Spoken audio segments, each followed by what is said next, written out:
พี่น้องสบายดีสุขก็สวัสดีตอนบ่าย3นะจ๊ะที่บ้านธรรมดานะจ๊ะอยู่ที่แท่งน้ำนั่งแล้วก็เห็ดให้นางขักเลยตรงนี้นะเขาก่อขักก่อเป็นพืชแล้วก็ก่อขาขึ้นมาขักต่างแท่งเวลาน้ำลดลงมาก็ไหลออกขางเป็นหูในไหลออกขางแล้วมันเจาะหูไว้เบิดสูงจ่าสูงริสำลังคา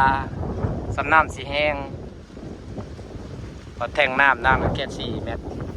ที่แทงน้ำมาแห้งเลยขักกันอยู่ก็เห็ดสูงขักกันเลยเห็ดกระไดขึ้นให้ประขักนางก็จะมีบ่อนถ่ายภาพมุมสูงบัดเห็นเป็นต้นไม้นี่พี่น้องเนี่ยที่ถ่ายภาพมุมสูงของบ้านอมราจ้าเห็ดกันไดให้ขักแน่ยิ้วขักเคยสำน้ำมึงสีแห้งแล้วมันสูงเนาะเพราะนั้นแท่งน้ำกูได้ต่ำๆหนึ่งสูงสำลังคาพี่ฮะเป็ดขักเลย2,000จำเงินลังใหญ่นะ2,000นี่นะ10,000ผู้ใดแม่นสมัยที่กูซื้อนั่น9,000 8,000 9,000เดี๋ยวนี้มันขึ้นราคาแล้วซื้อมาตั้งแล้วเนี่ยนะเขาได้ขักกระดอนนะเขาปูพื้นแล้วก็แอมขายปากขักมีบอร์ดชมวิวละจ้าพอทางหน้ามันบริใหญ่พอได้นอตั้งละขางกระนังชมวิวความขากวิวขักได้พวกวิวภาพมุมสูงแล้วก็สังเกตว่าไทยปลูกอย่างนั้นสูงคักภาพมุมสูงภาพมุมสูงบังอำมาลาเห็ดเรียกงามเลยเขาจะเห็ดกันได้ให้คักเมื่อน่ะคอยก็ขึ้นไปเบิ่งแท่งน้ำคอยอยู่พี่น้องแท่งน้ำคอยก็ขึ้นเบิ่งดูแต่พอมันแบบว่าบางทีน้ำมันนี่เดี๋ยวยันถอนตามเมื่อนั้นก็ขึ้นไปเบิ่งอ่างน้ำว่าน้ำมันดำบ่อยยังบอลนะพอเอาต้องไอ้นี่แกะ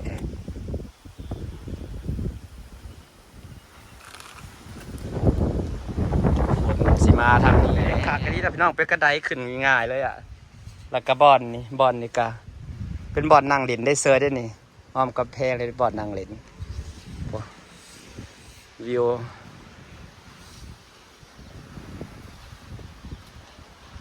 กระดาษของข่อยห้องน้ำนั่นเห็ดเป็นไอ้โค้งเล็กคือสื่อเป็นโค้งเล็กคือสื่อแล้วก็เห็ดอะไรสื่อยังเบิดเขายังคิดเท่าไรบาทอันนี้เขาเห็ดปากขักนึงคือว่าคุ้มราคากระไดก็เห็ดขึ้นราเดี๋ยวเฮ้ยแป้นอันนี้เด้มึงเสร็จอันนี้นะ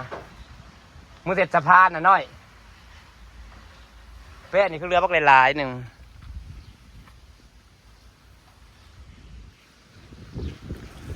นี่เด้พ่อใดแป้นนะ2 กล่องนะเป็นแบบเขากับของเฮาตัววะเป็นของเขาฝนจะมาอีกแล้วกลับบ้านทันไหมเนี่ย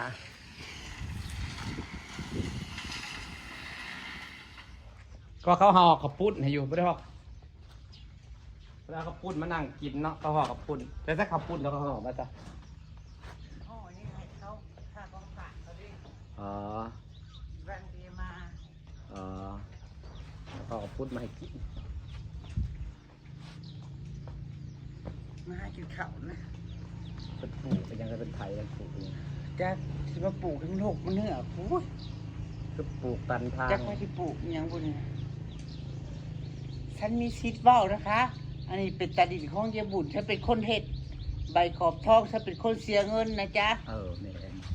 เท่าไหร่บดหลายเติบจะได้แต่ละเจ้าบุ้ยกูเป็นคนเห็ดบดใบตาดินกับใบขอบทองฉันเป็นคนเสียเองหมดนะคะไปหลอกเจบุญเลยเนาะ แม่น หลอกกันไอ้รู้ไว้สาวว่าเห็ดเดี๋ยวหลอกกำมะลาเป็นเฮือนแล้วหลอกกันไอ้รุ่นก็เป็นเฮือนแล้วหลอกบะหมี่ก็เป็นเฮือนแล้วแล้วแต่หลอกของอันนี้แหละ ทุกคนในเฮือนเฮ็ดที่เฮ็ดใบตินใบขอบทองได้ที่ได้ใบขอบทองมานางเป็นคน โอ้ เอง บดหลายอยู่ได้ผู้หนึ่งกับผู้ละล้านปลายผู้ใดเนาะตอนเห็ดนะ จนฮอดเมสซี่อยู่วัด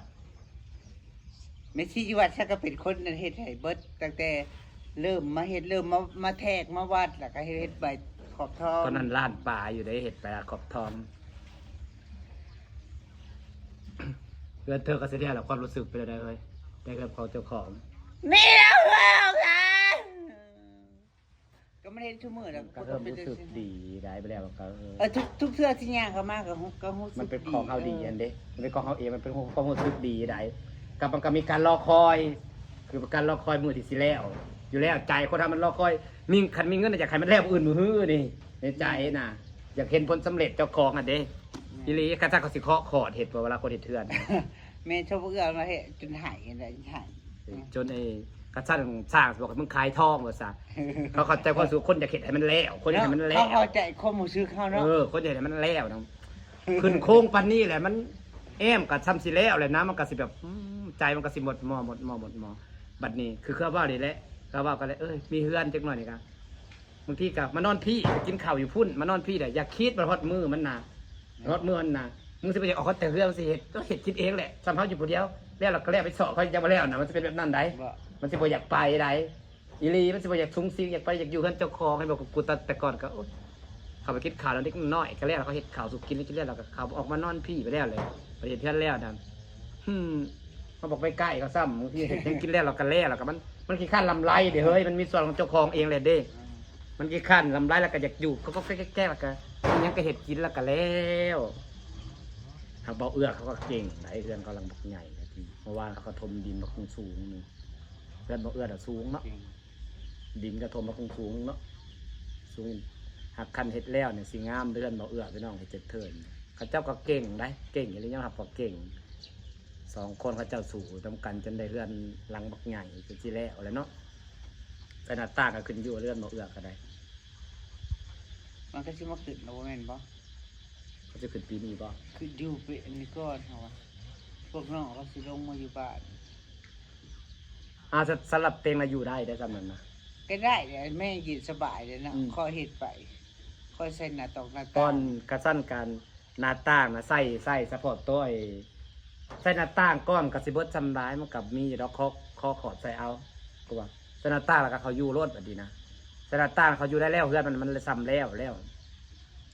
จริงๆนะคันมันว่าจะขึ้นนะมันดอก ได้ ใส่หน้าต่างก่อนบ่ต้องยัง